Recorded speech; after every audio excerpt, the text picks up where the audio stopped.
Hi there. Welcome to Tuesday. We have 3 days left. It's getting a little hectic, so I know that I updated grades over the weekend, but I most likely will not be able to get to them again until after everything's turned in.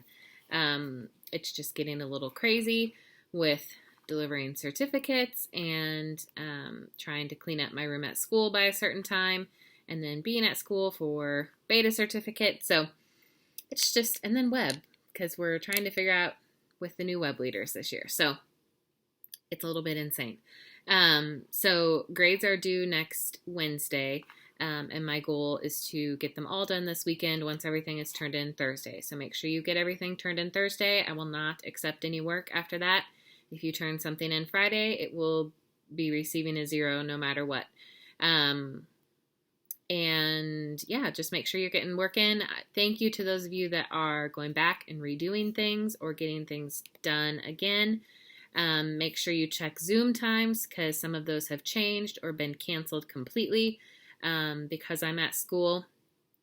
If I am a little bit late to some of the Zoom meetings as well, it's because I'm either at school and trying to get home, or I'm just at school and running behind. So please be patient and just stick on there, and I'll get there eventually. So today I'm going to read a classic, Curious George. Great book. And we only have 2 more times to read, so don't know what I'm going to do with myself. All right, here is Curious George. This is George. He lived in Africa. He was a good little monkey and always very curious. One day, George saw a man. He had on a large yellow straw hat. The man saw George too. What a nice little monkey, he thought. I would like to take him home with me. He put his hat on the ground, and of course George was curious. He came down from the tree to look at the large yellow hat.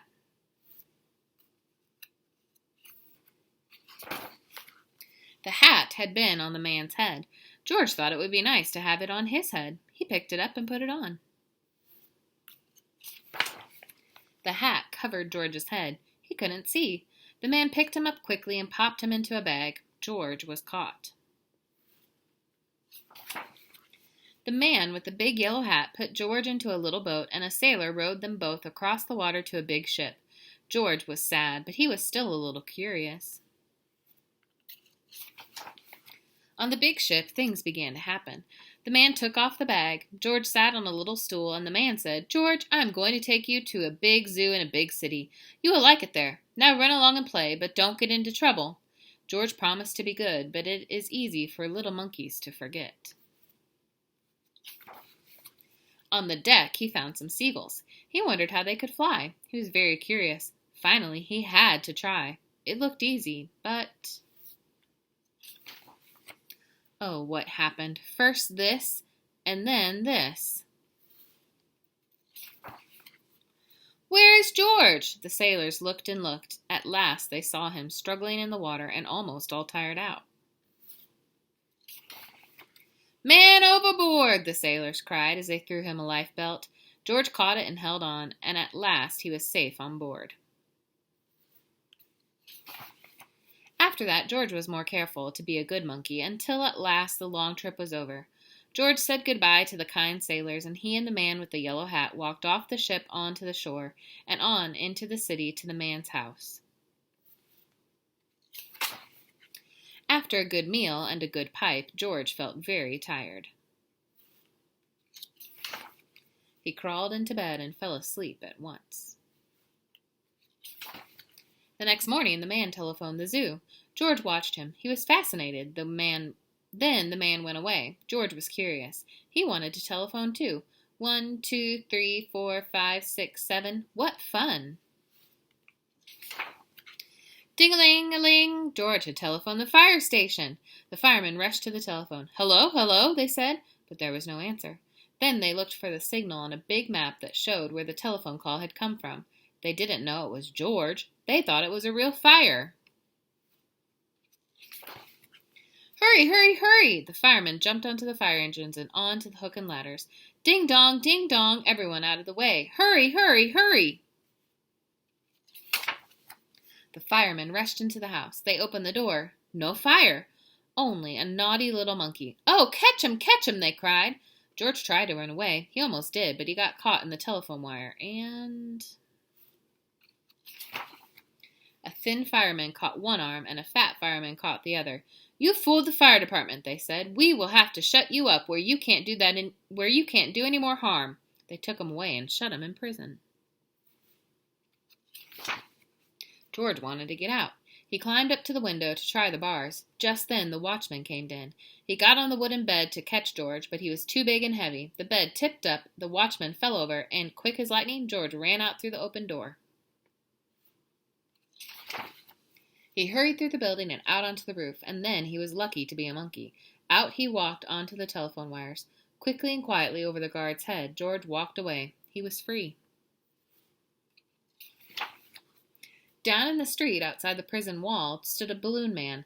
A little girl bought a balloon for her brother. George watched. He was curious again. He felt he must have a bright red balloon. He reached over and tried to help himself, but instead of one balloon, the whole bunch broke loose. In an instant, the wind whisked them all away, and with them went George, holding tight with both hands. Up, up he sailed, higher and higher. The houses looked like toy houses, and the people like dolls. George was frightened. He held on very tight. At first, the wind blew in great gusts. Then it quieted. Finally, it stopped blowing altogether. George was very tired. Down, down he went, bump, onto the top of a traffic light. Everyone was surprised. The traffic got all mixed up. George didn't know what to do, and then he heard someone call, "George!" He looked down and saw his friend, the man with the big yellow hat. George was very happy. The man was happy too. George slid down the post, and the man with the big yellow hat put him under his arm. Then he paid the balloon man for all the balloons, and then George and the man climbed into the car, and at last away they went. To the zoo. What a nice place for George to live. And that is the end of Curious George. So I will be back here tomorrow and Thursday with more read alouds, our last two of the year. I hope to see you on Zoom to say goodbye. And yeah, make sure you get your work done. And Friday is the day that you can turn in any technology and books and such to the school from 8 to 2. So I will see you tomorrow. Bye.